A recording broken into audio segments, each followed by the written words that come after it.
Hi, everybody. My name is Jason. I'm Caden. I'm Jaden. I'm Yah. And we are the Yahuwah and the Torah channel. And we thank you guys very much for being a part of our little round table out in the middle of the jungle, hanging out with 9 pit bulls on a pit bull bath day. Fellas, how are you? Good. What's a scoop? Who are we and what do we believe and why do we believe it? Anyone? We are the people who believe the Torah. We believe the first 5 books of the Bible are for all generations. We believe we should follow the law. And we believe in the Messiah. People know him as Jesus, but we call him Yehoshua or Yeshua because there were no J's in Hebrew. Does it feel like the law to you guys?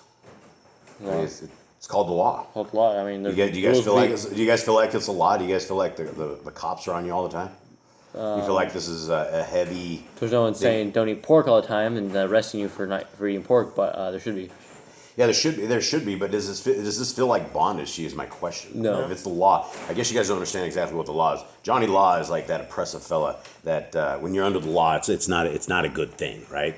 But is there blessings or curses? Tell me about what you guys experience with the Torah. Blessings. Our lives are very blessed. We're protected by Yahuwah, our Creator, and we know the right way.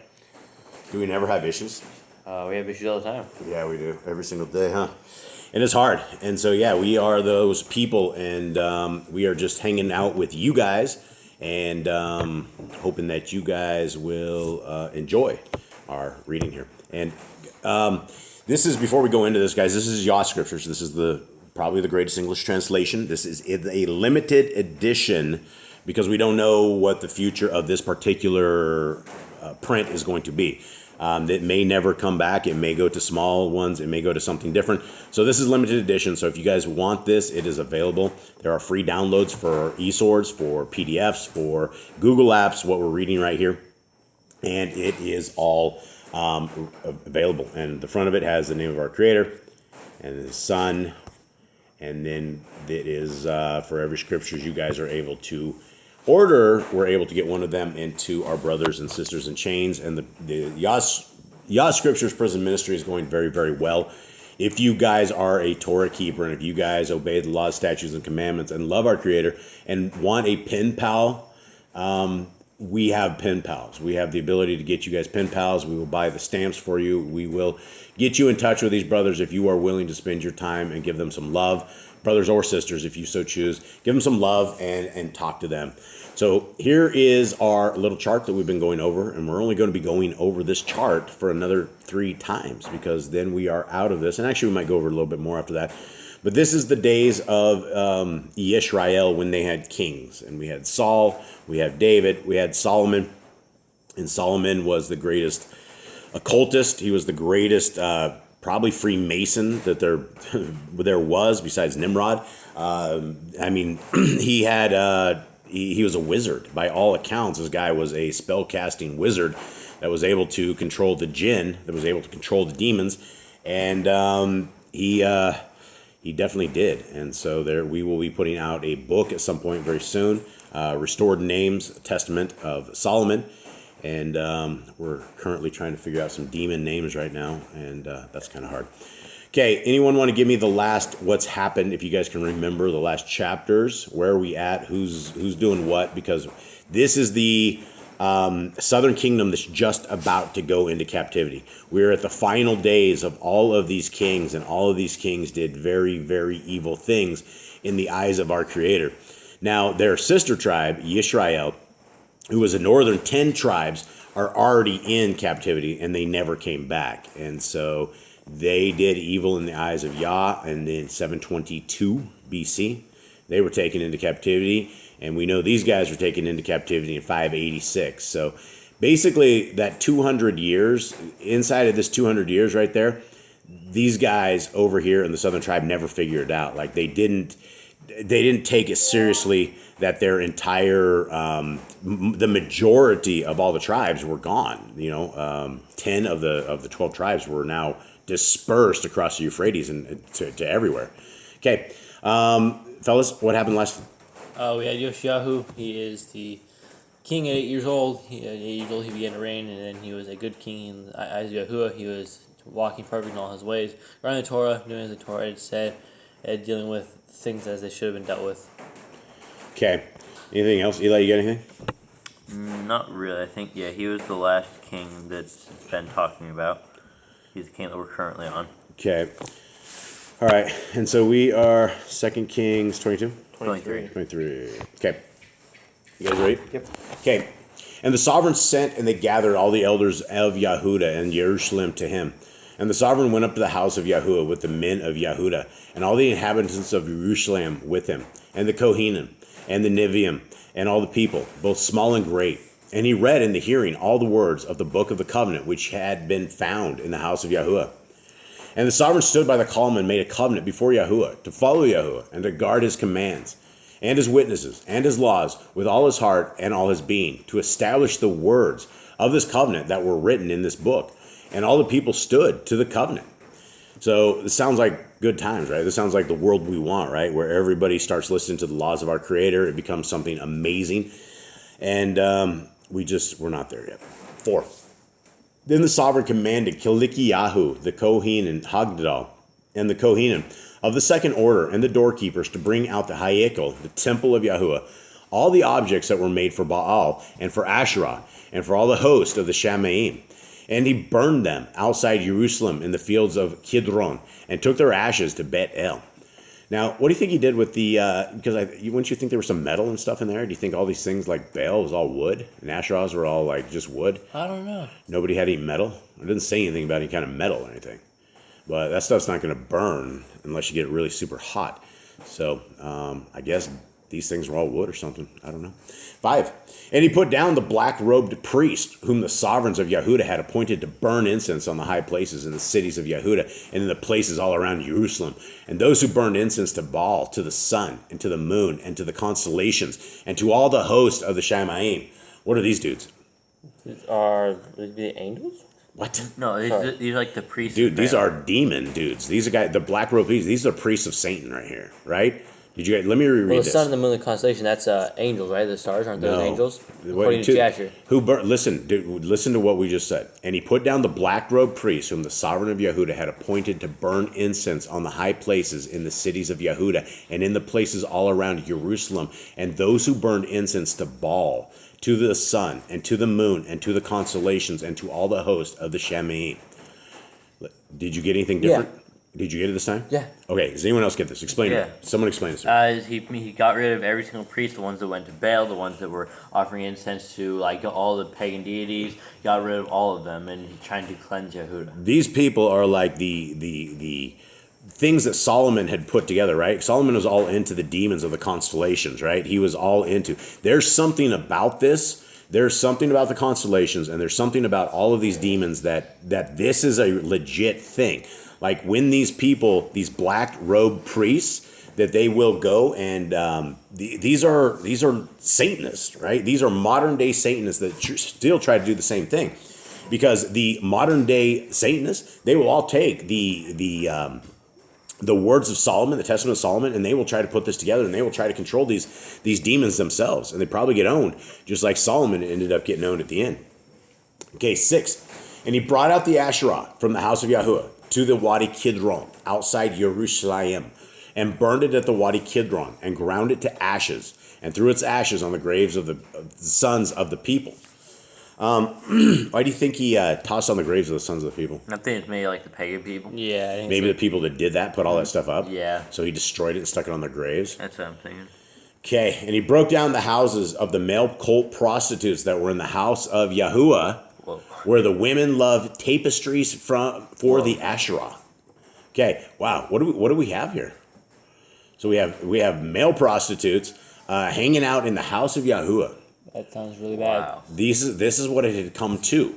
And then it also says where women wove tapestries for the Asherahs. So you had a whole bunch of knitting women, right? You had the women, the sewing circle, and they were all sitting there in the house of Yahuwah, and they were weaving up crap for Asherah. Wow, that's crazy. And Asherah, for those who don't know, is Sam. It's the wife of Nimrod. These are all. It's all goes back to Nimrod, his wife, Semiramis, and then their crazy, Trinity kid, Tammuz. It's all crazy. They've gone astray. This is Solomon's fault. 8.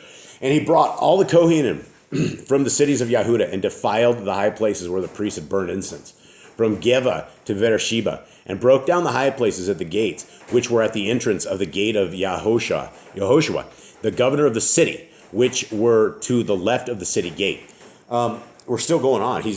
Now, every time that you do things like this, there's a whole group of people that are very mad because you blow up their mighty ones, right? Yeah. And so, do you think this was he just went and did this, or do you think that he had to take armies to go do this? He probably take a whole bunch of soldiers to do it. And make sure that this, and then because these guys are gonna be mad, right? When you bust up people's religions and stuff like that, it makes them real mad, angry.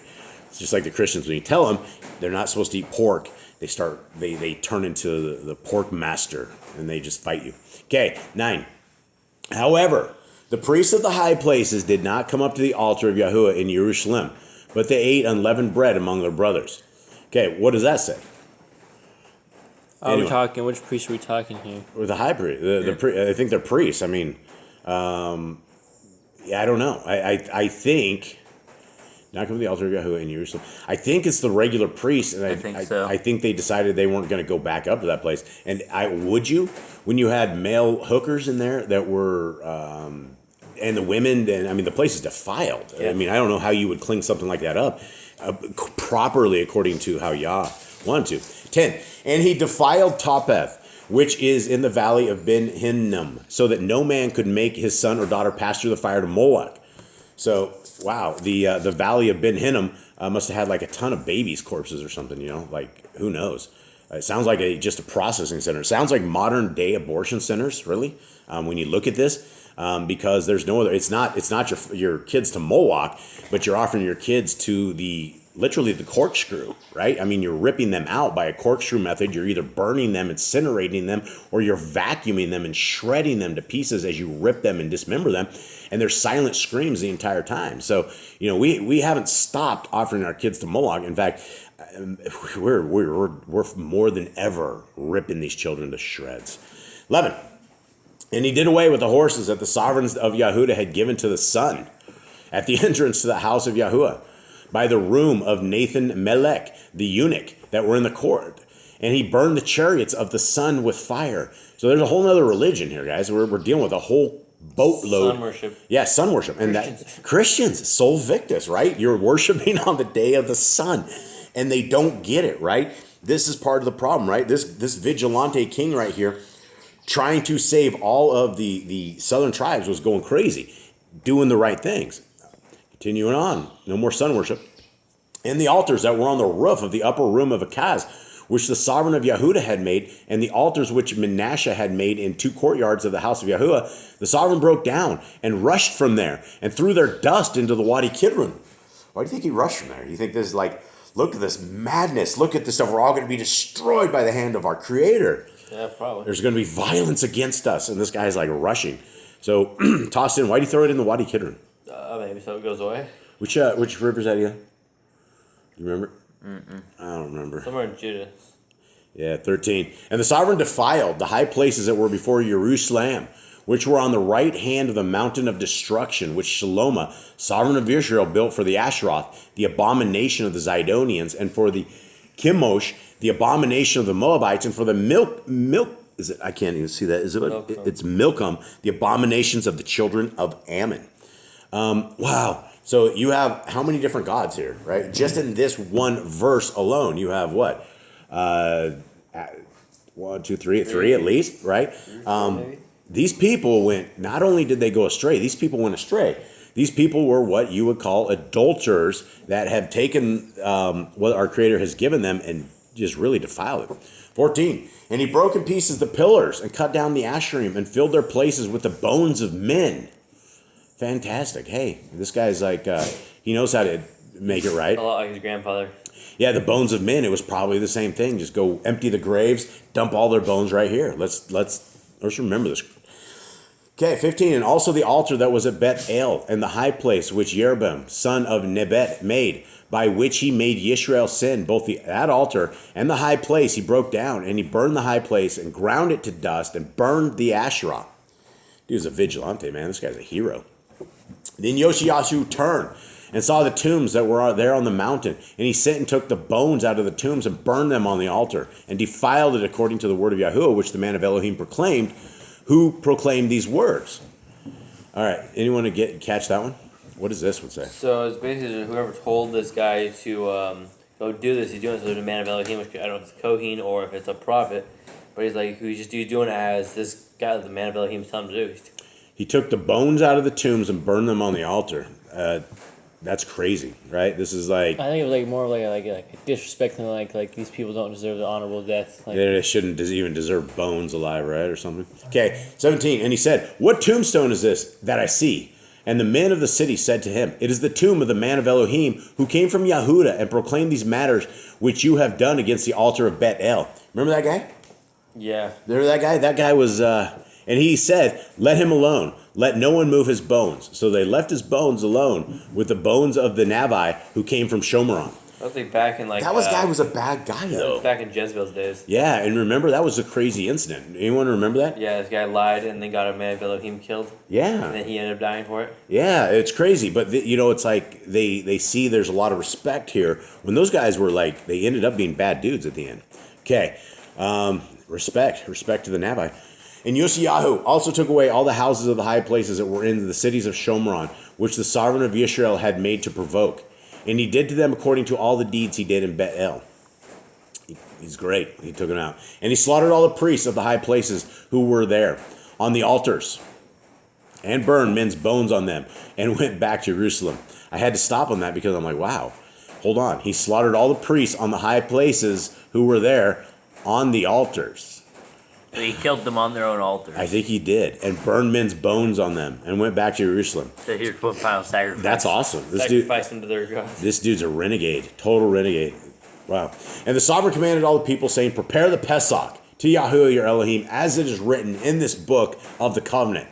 For such a Pesach has not been prepared since the days of the rulers who ruled Yisrael, nor in all the days of the sovereigns of Yisrael and the sovereigns of Yehuda.